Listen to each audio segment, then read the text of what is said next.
Holland Wilcox acknowledges the traditional custodians of the lands on which this podcast is recorded. We pay our respects to their elders, past and present, and to all First Nations people joining us today.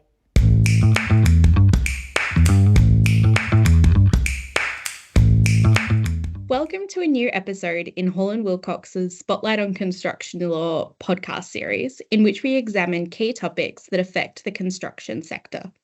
My name is Emma Beaches, and I'm an associate in the construction team. The topic of this episode is the role of the superintendent in construction projects. Despite being provided for under many commonly used contracts, the role of the superintendent is sometimes misunderstood in the industry. Today, I am joined by Gary Andrews from Anvelo to unpack some common misconceptions about superintendents, discuss the dual nature of their role, and delve into some common problems that can arise in construction projects in relation to the superintendent and how we can minimise the risk of encountering such issues. Gary has extensive experience in the construction industry, including building, infrastructure, and energy projects, and is the executive director of Anvelo, a multidisciplinary construction consultancy company that provides expert advice and professional services in project and contract management, forensic delay analysis, and claims management across Australia. Welcome, Gary. Thank you so much for joining me today. Thank you, Emma. Let's start by clarifying the basics. What is a superintendent and what do they do on construction projects?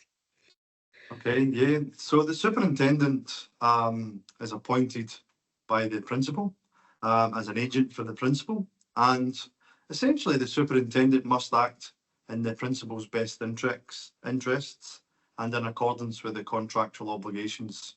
There is a little bit of a dual role. The superintendent must act as a determiner and assessor and valuer of the contract, but they're also a key figure in the administration of that construction contract. They've also got a role to play in monitoring and inspecting the progress of the construction work, certifying progress claim, and then preparing and issuing instructions to the contractor, amongst other things. So the superintendent must balance their responsibilities to act as an agent for the principal whilst also maintaining impartiality when certifying claims and variations. And it's this dual responsibility that requires a high degree of professionalism and ethical conduct. Yeah, that's interesting. The dual role is somewhat unique. Maybe we can dive a bit deeper into that. What does it actually mean in practice, and how does the superintendent ensure they comply with both aspects of this dual role? Thank you. The dual role is indeed complex, and it does require a balance of responsibilities. Firstly, the superintendent has fiduciary obligations to the principal, ensuring that the principal's best interests are met. But on the other hand, the superintendent must act independently when certifying claims under the contract. And in this capacity, the superintendent functions as an impartial assessor, making unbiased decisions based on the facts that's presented by the contractor for any of those reasons. So they do have quite a complex role, and sometimes that dual role can be mixed up, and this is where particular issues arise. So it really requires the superintendent to proceed with diligence and with due care in order to ensure that that dual role is separated in the mind and in the actions of that particular individual. Yeah, it's interesting to think about how that actually works in practice. I know that sometimes it can lead to issues with contractors having concerns that maybe a superintendent isn't actually truly independent. How do you see that normally dealt with? Yeah, so the role is to ensure transparency in their decision-making process and maintain a clear separation between their duty to the principal and their duty as independent certifier. So beyond the technical and administrative aspects, the role of the superintendent is imbued with significant social and ethical dimensions. So what that means is the superintendent really needs to play a role in bringing the parties together. They need to be able to listen to both parties, listen to what each have to say, ensure that the basis of the discussions is on facts and on evidence, and to ensure that they apply themselves ethically, proceeding with due care and diligence across both parties. They may also have to give both parties equal opportunity to present a particular case on why or why not a variation should be approved, or why not an EOT should be considered. And it's that balance of fairness that's key to the role of the superintendent in essentially managing the role, the project, the administrative duties, the wants and needs of their own client, the needs of the contractor, and so on and so forth. Yeah, I think that most Australian standard contracts, which are very commonly used in the industry, both amended and as is, include clauses detailing some obligations of the superintendent, and parties may also choose to draft in those sorts of clauses themselves. Is there any way in practice that those obligations can actually be enforced? That's a really good question. So strictly speaking, the superintendent is not signatory to the contract, so not legally bound by the terms of the contract. So in that particular sense, what would need to happen by the contractor is the contractor would need to leverage the powers of the client in order to get traction, so to speak, with the superintendent for a particular decision-making process.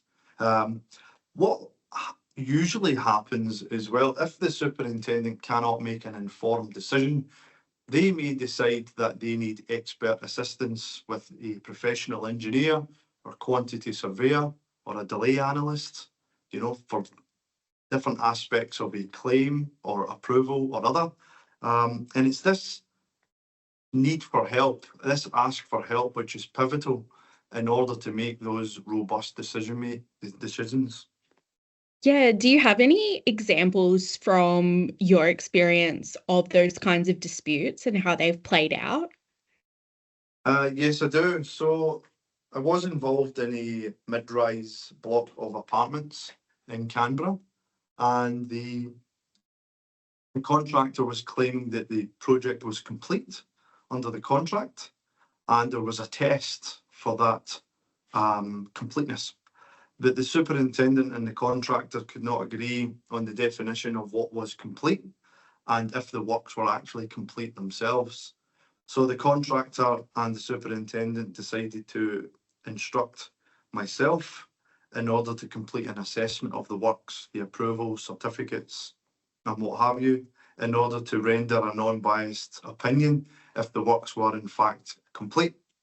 And I actually completed an inspection of the site, understood what paperwork was in place, what approvals were in place, and certificates.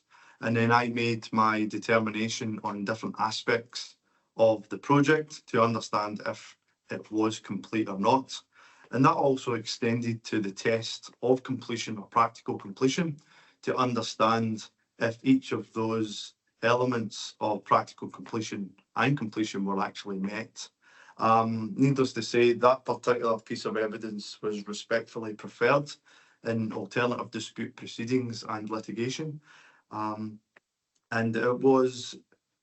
it meant that the contractor and the superintendent and the client could actually proceed with finishing the particular project and maintaining their own relationships moving forward, which is a great outcome for both parties.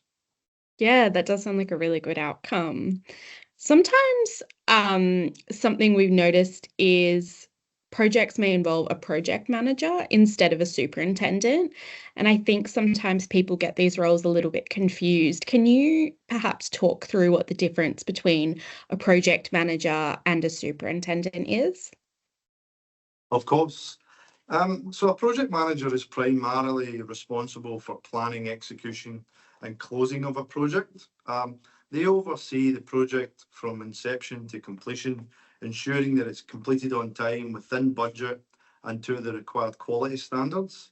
Their duties often include coordinating with various stakeholders, managing resources, handling day-to-day operations of the project. They play a crucial role in risk management, scheduling, and liaising with external authorities to secure the necessary approvals, permits, and what have you. On the other hand, the superintendent focuses more on the administration of the contract and the supervision of on-site activities.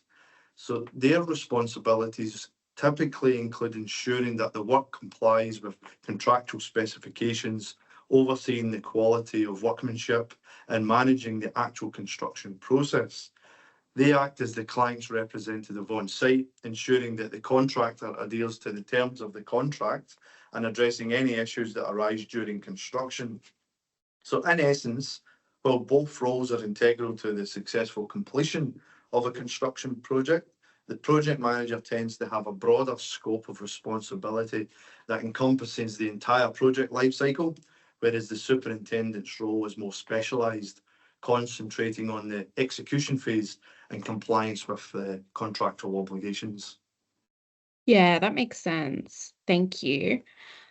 Just lastly, we've talked a bit about disputes in relation to the superintendent's role. In your experience, what do you think are the most common kinds of disputes that can arise in relation to the superintendent? I think that that's always really helpful to know so that parties can turn their mind to how they may try to avoid such disputes. Yeah, that's a really good question. So the first one I would like to look at is disputes arising from interpretation of the contract and the definitions under that contract. So, for example, there may be a test for practical completion, and it'll have many elements that must be tested and satisfied in order to achieve practical completion. And where the downfall usually arises is in the record keeping from the builder or the contractor that's submitted to the superintendent in order for them to determine if, in fact, the project has reached practical completion. So it would be prudent for the contractor or the builder to keep those records handy, legible, accessible, and then present those to the superintendent in a particular manner that can be easily read and interpreted so that the superintendent would be able to make an informed determination. If it's not done in that manner, this is when disputes can arise. The same can be said for variations and extensions of time. An example is an extension of time. You may be, during the project, there may be an instance where a change has been made and you have to impact the programme. The dispute arises is the programme reasonable? Because it's such a subjective topic, we have to render some objectivity to that. And the way that we can do that is by presenting evidence to support our case for the change, but also for the forecast as well. So if you're forecasting a particular project, we'll have to put some concentrated effort into explaining why a particular activity is going to take so long. That could be through records, productivities, some calculations, in order to make the story robust, and then the superintendent can make an informed decision. On the other hand, if it's retrospectively looked at, the superintendent may ask for actual records, actual dockets, actual pieces of delay, photographs showing the progress of the works in order to make an informed decision. This is where disputes can arise because the contractors or the builders may not be keeping the correct records in the correct manner in order for the superintendent to make an informed decision. The other way is that the superintendent may be getting confused between their dual role, whereas the dual role of acting in the principal's best interests, but then administering and certifying the contract. And it's this particular area that requires the superintendent to act ethically and honestly and in a robust manner.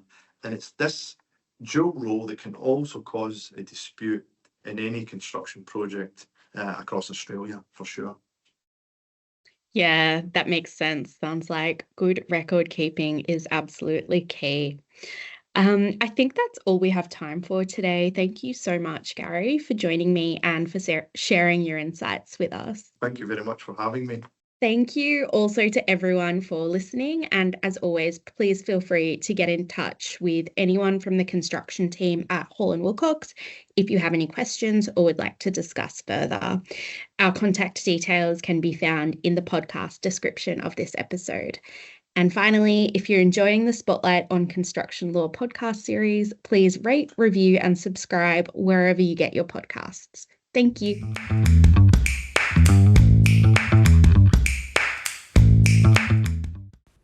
This podcast is not legal advice and should not be relied upon as such. You should always obtain legal advice about your specific circumstances.